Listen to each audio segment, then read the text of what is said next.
Magandang tanghali mga idol, magluluto nga po pala tayo ng sinigang.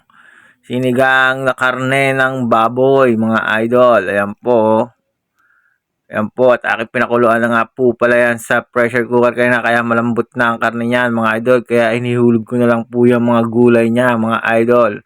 Ayan po. Pahalo-halo at nilagay ko na rin po ang seasoning niya para lumasa na po siya sa karne niya mga idol. Yan na po, nilagay ko na rin po ang kangkong mga idol. At malapit na kasi pong maluto yan mga idol. Yan na nga po at akin ang titikman mga idol. May sausawan pa tayong maanghang dyan. Lapatis, masarap po kasi yung sinigang sa tag-ulan mga idol. Yan po mga idol, titikman na natin. Wow! Ang asim mga idol. Nakakakunot ng noo yan mga idol. Oh! Masarap po talaga ang sinigang lalo na't gantong panahong malamig. Ayan po mga idol, taba. Ang sarap ng taba mga idol. Ayan po. Ang sarap umigop ng sabaw lalo't gantong maulan at taglamig. Lalo na pag may bagyo mga idol. Kain po kayo mga idol. Okra naman po, nausok-usok pa yan mga idol oh. Ang sarap.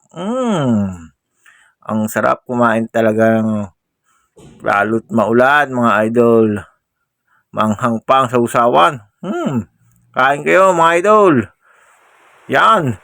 Oh, salamat po. Kain po kayo.